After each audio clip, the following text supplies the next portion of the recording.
Hello and welcome you are to let's crack it with Abhishek Gupta. तो ये है 29 मई के करंट अफेयर्स, बहुत इंपॉर्टेंट करंट अफेयर्स है। इनको आप कवर करते रहिएगा। कुछ भी आपको प्रॉब्लम आती है तो आप मुझे कमेंट सेक्शन में कमेंट करके बताइए। कोई भी आपका सजेशन हो, कोई भी इंप्रूवमेंट के लिए आपको बात बतानी हो तो आप मुझे कमेंट सेक्शन में कमेंट करके जरूर बताइए कि क्या इंप्रूवमेंट की जा सकती है। गाइस बताना चाहूँगा कि बहुत इंपॉर्टेंट करंट अफेयर्स हैं। आप किसी भी एग्जाम की तैयारी कर रहे हो, चाहे आप प्रीलिम्स के लिए कर रहे हो, मेंस के लिए कर रहे हो, सभी के लिए करंट अफेयर्स बहुत ज़्यादा इंपॉर्टेंट है। सभी में आप इनको यूज़ कर सकते हैं।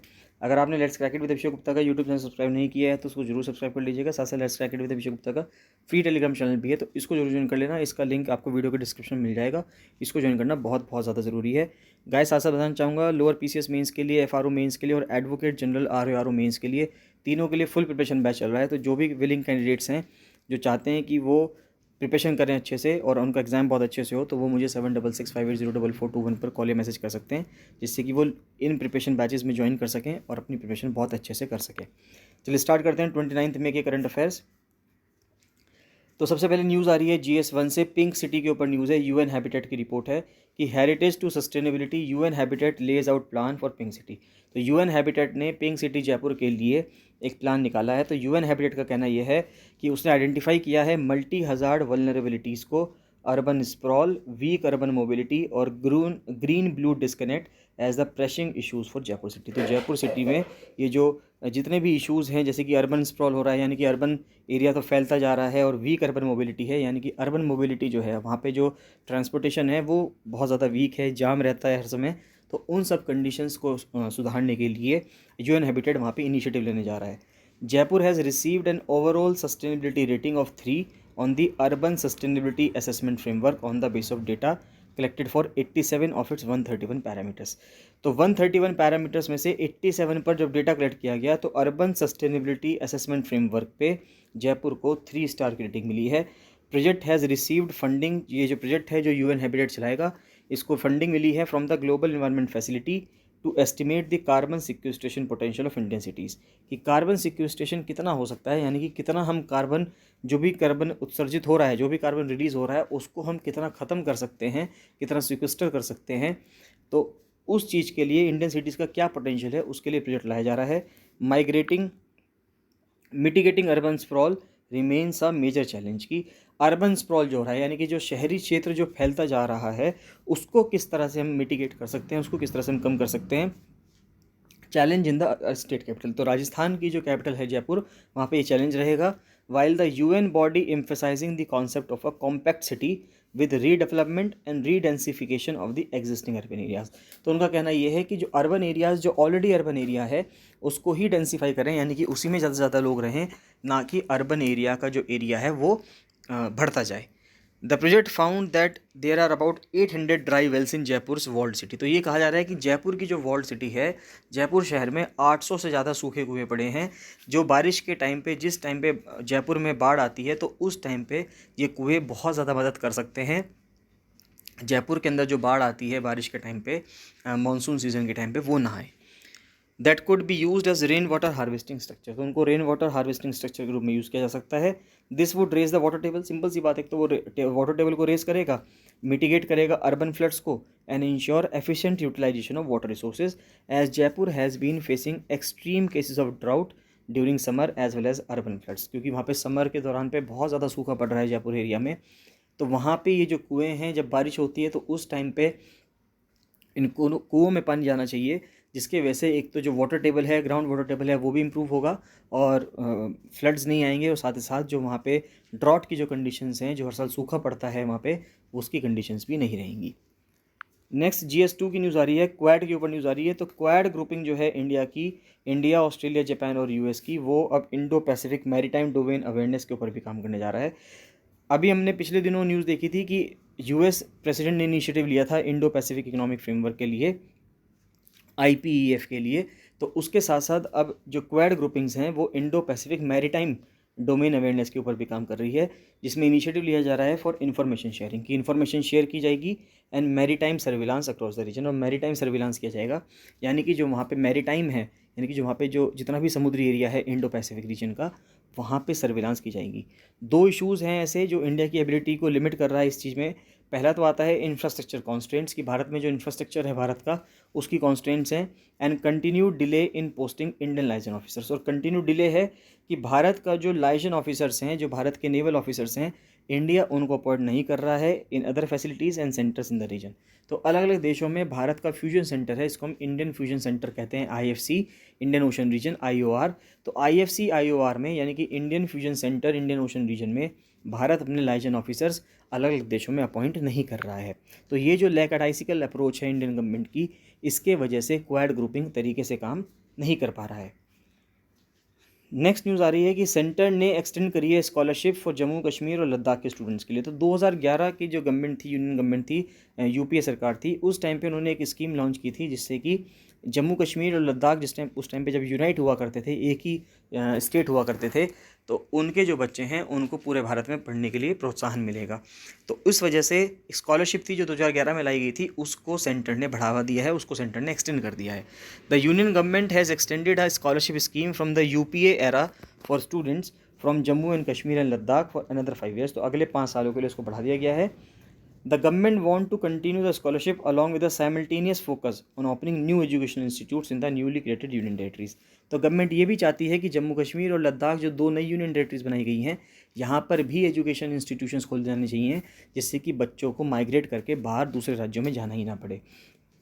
The prime ministers special scholarship scheme PMSSS ये इंट्रोड्यूस की गई थी कांग्रेस लेड UPA गवर्नमेंट के द्वारा 2011 में, to provide funding to 5000 meritorious students each year, कि हर साल 5000 बच्चों को आप प्रिविलेज देंगे, फंडिंग प्रोवाइड करेंगे to study in private and government educational institutions across the country, कि जितने भी गवर्नमेंट इंस्टीट्यूशंस हैं या प्राइवेट इंस्टीट्यूशंस हैं तो वहाँ पे वो बच्चे पढ़ सकें। तो इस वजह से prime ministers special scholarship scheme के तहत जो UPA गवर्नमेंट 2011 में उन्होंने स्कीम लॉन्च की थी। The scheme is implemented by AICTE। तो AICTE इस स्कीम को इम्प्लीमेंट करती है। नेक्स्ट न्यूज़ आ रही है north east helps in global outreach. तो नॉर्थ ईस्ट जो है वो हेल्प कर रहा है भारत की ग्लोबल आउटरीच में। तो एक नदी इनिशिएटिव लिया गया है NADI। तो नदी 3 एक इनिशिएटिव है जो एशियन कॉन्फ्लुएंस रिवर कॉन्क्लेव हो रहा है गुवाहाटी में।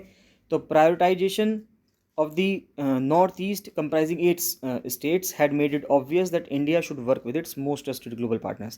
तो कहना ये है कि नॉर्थ ईस्ट में फाइनेंस मिनिस्टर का कहना है ये कि जो नॉर्थ ईस्ट के 8 राज्य हैं उन्होंने इंडिया की जो वर्क है, इंडिया की जो प्रोग्रेस है, उसको एक मोस्ट ट्रस्टेड अपना में ग्लोबल पार्टनर बनाया है and indicated that Bangladesh, Bhutan, Myanmar and Nepal were India's most trusted global partners. और जो बांग्लादेश, भूटान, म्यांमार, नेपाल हैं, ये भारत के मोस्ट ट्रस्टेड ग्लोबल पार्टनर्स हैं अलॉन्ग विद जापान और आसियान मेंबर के जो कंट्रीज़ हैं। 2017 में launch the India Japan act east forum. तो 2017 में लॉन्च किया गया था एक भारत और जापान के बीच में act east forum as a platform to bring together all the stakeholders and coordinate planning and implementation of the projects being undertaken with Japanese assistance. तो जापानीज असिस्टेंस के यानी कि जो जीका कंपनी है Japan की, तो Japan की जो कंपनी है वो जो भी फंडिंग प्रोजेक्ट भारत में कर रही है, तो वहाँ पे किस तरह से काम हो रहा है उसमें या कितना प्रोग्रेशन हो रहा है उस काम में, तो उसके लिए India Japan act east forum launch किया गया था 2017 में, जिससे कि जितने भी प्रोजेक्ट्स भारत में चल रहे हैं जापान के असिस्टेंस से, उन सब के ऊपर देख रखाव किया जा सके। तो नदी इनिशिएटिव है, नदी का मतलब होता है रिवर वैसे तो, लेकिन नदी की फुल फॉर्म है is an initiative to articulate and activate a collective vision of sub regional cooperation in the bay of Bengal region और साउथ ईस्ट एशिया में। It recognises the region south of Himalayas. तो यहाँ पे कौन कौन से एरियाज़ हैं, एक तो जो हिमालयाज़ के साउथ के रीजन्स हैं जैसे कि भारत हो गया, और वहाँ पे गंगा रिवर, ब्रह्मपुत्र और Mekong river as a contiguity of river basins. NADI is also aimed at building confidence in the key role of India's North East region. तो इंडिया का जो नॉर्थ ईस्ट रीजन है वहाँ पे कॉन्फिडेंस बिल्डअप करना है। टेकिंग फॉरवर्ड स्ट्रेटेजिक इनिशिएटिव्स को forward करना है for energy and water security in the neighbourhood की, जो भी जल सुरक्षा और ऊर्जा सुरक्षा है तो उसमें उसको आगे बढ़ाना है। In the bay of Bengal region leading towards a vibrant and secure Indo Pacific. Bay of Bengal region की बात की जा रही है और साथ ही साथ सिक्योर करने के लिए इंडो पैसिफिक रीजन को। नेक्स्ट न्यूज़ आ रही है कि जापानीज़ रेड आर्मी के जो फाउंडर थी उनको जेल से फ्री कर दिया गया है। तो फुसाको शिगोनबू जो 76 ईयर ओल्ड फीमेल फाउंडर थी, once feared Japanese Red Army, उनको 20 साल की सेंटेंस के बाद उनको फ्री कर दिया गया है जब उन्होंने 1974 में एम्बेसी को सीज किया था। तो जो शिगेनोबू है was one of the world's most notorious women during the 1970s and 1980s when her radical leftist group carried out armed attacks worldwide in support of the Palestinian cause। तो Palestinian cause को support करने के लिए जो फुसाको है उनकी जो organisation थी रेड आर्मी, उन्होंने कई जगहों पे अटैक किया। एक जगह पे 1974 में एक एम्बेसी को भी सीज किया।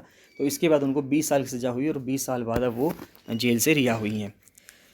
नेक्स्ट न्यूज़ आ रही है कि is the Indo Pacific block limited in scope. हमने कल की न्यूज़ में देखा, पिछली न्यूज़ में देखा था कि जो यूएस प्रेसिडेंट ने आईपीईएफ लॉन्च किया था, तो उसके ऊपर अब बात की जा रही है कि क्या ये जो आईपीईएफ लॉन्च किया गया है, क्या इसका जो स्कोप है वो लिमिटेड है। तो IPEF which comprises a baker's dozen of Australia, Brunei, ये सभी कंट्रीज़ हैं जो इसमें इंक्लूड हैं, जो कि 40% दुनिया का जीडीपी रिप्रेजेंट करते हैं। तो बात की जा रही है कि व्हाट इज़ द आईपीईएफ क्या है और ये क्या ट्रेड डील नहीं है। तो 4 पिलर्स क्या हैं आईपीएफ फ्रेमवर्क के, वो कनेक्टेड इकोनॉमी है, सेटिंग स्टैंडर्ड्स हैं डिजिटल ट्रेड पे, क्रॉस बॉर्डर डेटा फ्लो पे, रिजिलेंट इकोनॉमी पे, supply chain commitment, guarding against price hikes. उसके बाद आता है फिर क्लीन इकोनॉमी, और क्लीन इकोनॉमी में क्या क्या चीज़ें आती हैं, क्लीन एनर्जी है, डीकार्बोनाइजेशन है, और इंफ्रास्ट्रक्चर बनाना है जिससे कि हम एमिशंस को कट कर सकें, और एक फेयर इकोनॉमी की बात की जा रही है। तो बात की ये है कि why is the US promoting this bloc. तो यूएस इस ब्लॉक को क्यों प्रमोट कर रहा है। तो IPF is part of the US's more than a decade old pivot to Asia programme. तो यूएसएस का एक प्रोग्राम था, यूनाइटेड स्टेट्स ऑफ अमेरिका ने एक प्रोग्राम चलाया था, पाइवट टू एशिया प्रोग्राम। तो आईपीएफ जो है वो उसका पार्ट है, reimagining the Indo Pacific as a geographic construct including America. तो अमेरिका का ये मानना है कि वो एक इसको इंडो पैसिफिक रीजन बनाए जिसका अपने आप को यानी कि यूएसए को उसका मेंबर बना दें। हालांकि यूएसए इंडो पैसिफिक रीजन से या भारत के रीजन से बहुत ज़्यादा दूर है। द क्वाड, जिसमें कंसिस्ट करता है इंडिया, ऑस्ट्रेलिया, जापान और US, is part of the same pitch made originally by the Obama administration, और उसको बाद में री एनर्जाइज किया ट्रंप एडमिनिस्ट्रेशन ने। IPEF is also a way for the US to keep its foot in the door on trade in Asia। तो IPF एक तरीका है यूएस के द्वारा जो अपनाया गया है जिससे कि वो अपने कदम रख सकता है भारत में और एशिया के अंदर अपना ट्रेड करने के लिए।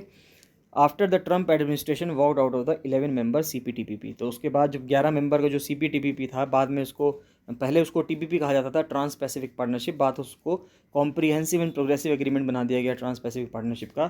तो इससे जब यूएस ने इसमें पुल आउट कर लिया, उसके बाद अब आईपीईएफ बहुत ज़्यादा रिक्वायरमेंट था यूएस के लिए जिससे कि वो अपने आप को ट्रेड में बना सके। The US is also not part of the other big trade block. अब यूएस और भी किसी का मेंबर नहीं है, जैसे कि यूएस RCEP का मेंबर भी नहीं है, that includes China and all 10 members of the ASEAN. और उसमें ऑस्ट्रेलिया भी है, जापान, न्यूजीलैंड और साउथ कोरिया, ये सब लोग भी हैं RCEP में, लेकिन ना तो इसमें इंडिया मेंबर है ना ही इसका यूएसए मेंबर है।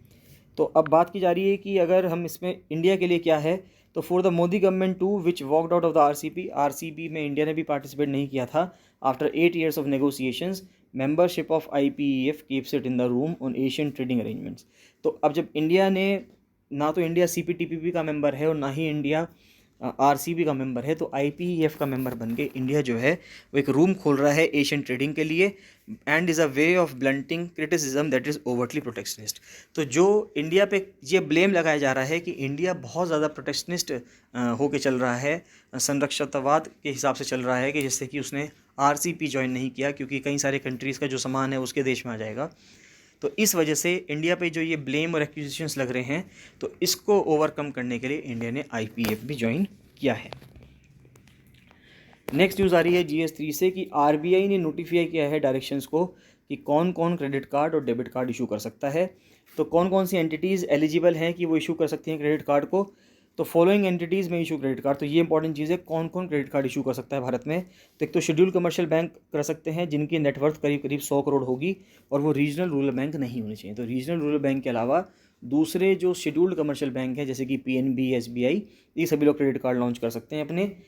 RRBs वो कर सकते हैं जो साथ में अपने कोई स्पॉन्सर बैंक रखेंगे, यानी कि रीजनल रूरल बैंक्स वो इशू कर सकते हैं क्रेडिट कार्ड जो साथ में अपना कोई स्पॉन्सर बैंक रखेंगे, जैसे कि SBI, PNB या बड़े कोई भी बैंक।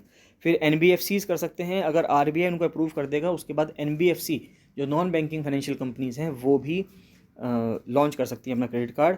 और फाइनेंशियली साउंड जो अर्बन कोऑपरेटिव बैंक्स हैं, UCBs हैं, वो भी क्रेडिट कार्ड लॉन्च कर सकते हैं। फिर डेबिट कार्ड तो सभी कर सकते हैं। तो banks do not require approval from RBI। तो RBI से किसी भी अप्रूवल की ज़रूरत नहीं है डेबिट कार्ड लॉन्च करने के लिए। Debit cards may be issued to customers with savings और करंट अकाउंट। जिसका भी सेविंग अकाउंट है या करंट अकाउंट है तो वहाँ पे डेबिट कार्ड इशू किया जा सकता है, but not to cash credit और लोन अकाउंट होल्डर्स। तो लोन अकाउंट होल्डर्स के लिए, कैश क्रेडिट के लिए उनको उसके लिए डेबिट कार्ड नहीं होगा। Instead of a plastic debit card issuer may provide other forms of facility such as wearable. तो अब प्लास्टिक डेबिट कार्ड तो आता ही है, साथ साथ आजकल वियरेबल भी आ रहा है कि आप उसको पहन सकते हैं, हाथ में पहन सकते हैं, और आपको कार्ड निकालने की जगह सिर्फ आप उसको टैप कर देंगे जो हाथ में आपने पहना हुआ होगा, तो उससे आपके पैसे डिडक्ट हो जाएंगे। तो इन चीज़ों को भी इशू कर सकता है बैंक। नेक्स्ट आता है एमएसएमई सेक्टर की बात करें तो जो माइक्रो स्मॉल और मीडियम एंटरप्राइज सेक्टर है वो करीब करीब 30% इंडिया की जीडीपी कंट्रीब्यूट करता है, जिसमें से कि भारत का 45% मैन्युफैक्चरिंग आउटपुट एमएसएमई देता है और 48% एक्सपोर्ट जो हैं वो एमएसएमई सेक्टर से ही आता है। एमएसएमई सेक्टर जो है भारत में 11 करोड़ लोगों को एम्प्लॉयमेंट देता है।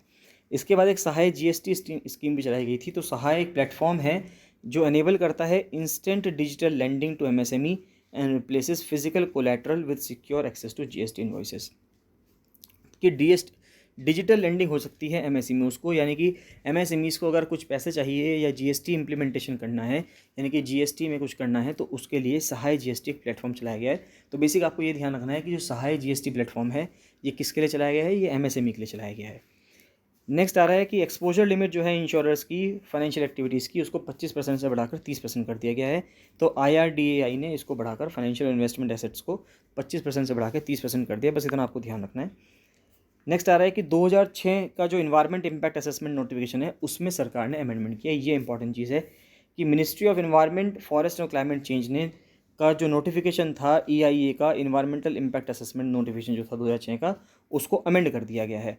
तो under the 2006 notification certain categories जो थी प्रोजेक्ट्स की, जैसे कि माइनिंग हो गया, तेल का या गैस का एक्सप्लोरेशन हो गया, एयरपोर्ट है, पोर्ट्स है, हाईवेज़ हैं, उनको पहले इन्वायरमेंटल क्लियरेंस लेनी पड़ती थी। लेकिन अब इस इन्वायरमेंटल क्लियरेंस को लेने के लिए कुछ चेंजेस कर दिए गए हैं।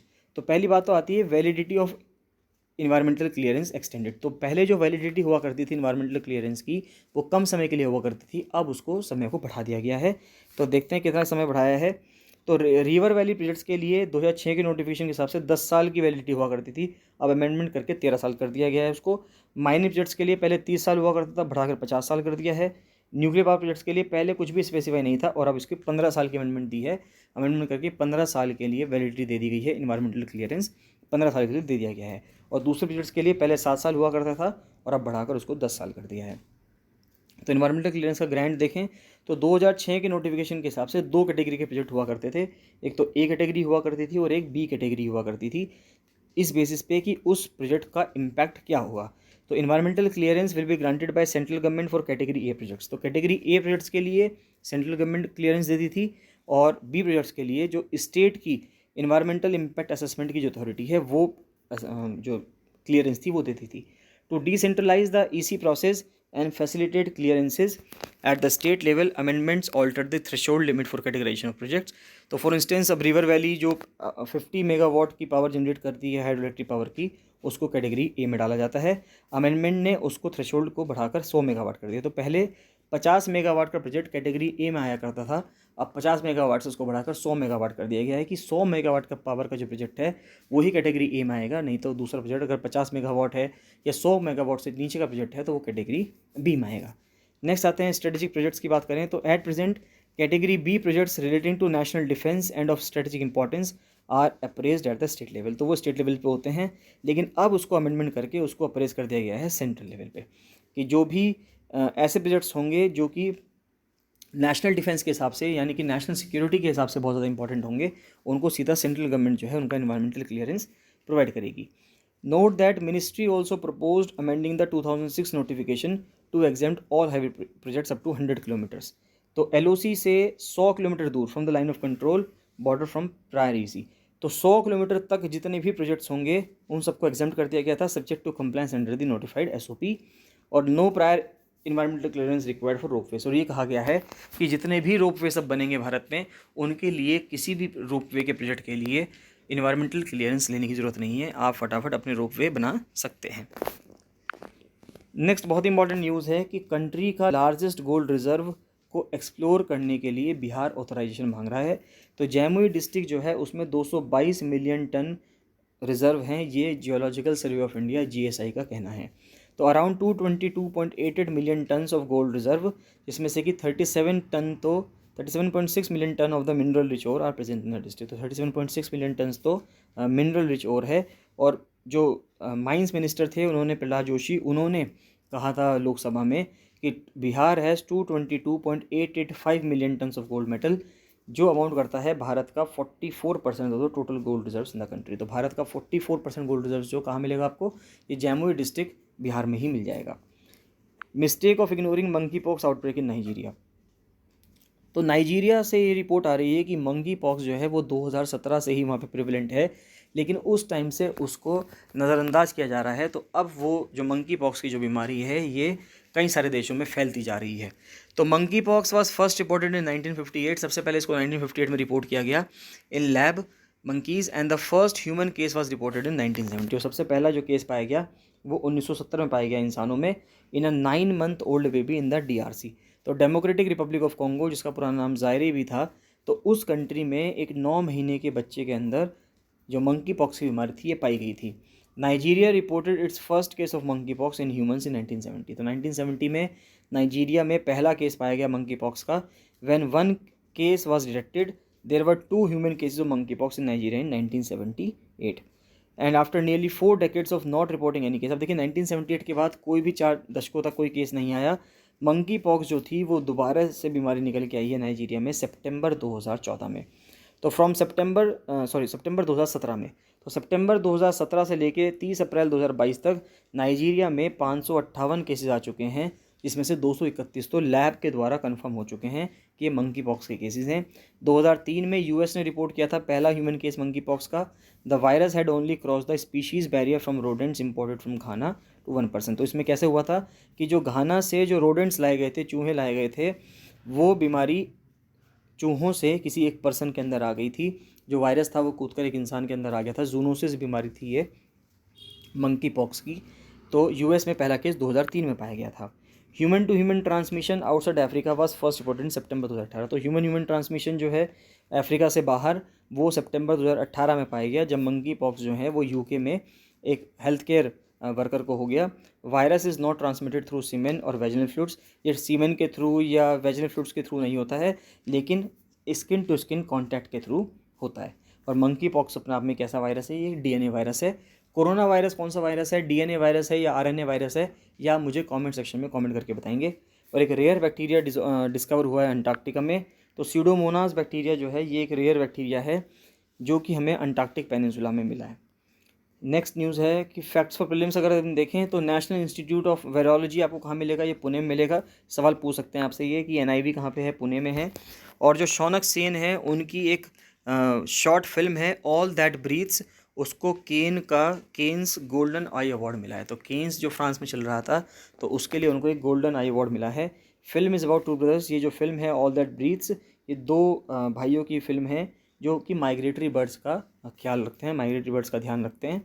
All that breeds an audience favourite here. तो एक ऑडियंस फेवरेट है। From the outside won the 2022 L'Oeil d'Or यानी कि Golden Eye for the best documentary at the 75th Cannes film festival. तो ये 2 भाइयों की कहानी है, नदीम की और साउथ की, जो कि दिल्ली में रहते थे और वहाँ पे वो जो भी पक्षी हैं उनकी रक्षा या उनकी सुरक्षा वहाँ पे वो करते थे। तो सेन्स win is India second in Cannes in 2 years। तो सेन का जो विन है, शौनक सेन की जो ये विनिंग हुई है, ये पिछले 2 सालों में दूसरी विनिंग है। इन 2021 में पायल कपाड़िया की जो a night of knowing nothing है उसको भी अवार्ड मिला था, और इस बार 2022 में शौनक सेन की जो मूवी है ऑल दैट ब्रीथ्स उसको अवार्ड मिला है। और ईस्टर्न यूक्रेन के 2 रीजन है, लुहांस्क और दोनेत्स्क, जिस पर रशिया कब्जा कर रहा है। इन दोनों को मिला के डोनबास रीजन कहा जाता है। तो ये इंपॉर्टेंट चीज़ है कि आपको पता होना चाहिए कि डोनबास रीजन में के अंदर कौन कौन से आते हैं। लुहांस्क और दोनेत्स्क दोनों को मिला के डोनबास रीजन बन जाता है। तो दैट्स ऑल फॉर टुडे। तो ये न्यूज़ बहुत इंपॉर्टेंट न्यूज़ थी, इनको आप अच्छे से पढ़ लीजिएगा। अगर आपको नोट्स बनाने तो नोट्स बना लीजिए। साथ ही साथ अगर आपको ये PDF चाहिए नोट्स की तो आप मुझे 7665804421 पर कॉल या मैसेज कर सकते हैं, जिससे आपको नोट्स बनाने पड़े और आपका टाइम सेव हो जाए। चलिए मिलते हैं नेक्स्ट वीडियो में। So thank you and bye bye.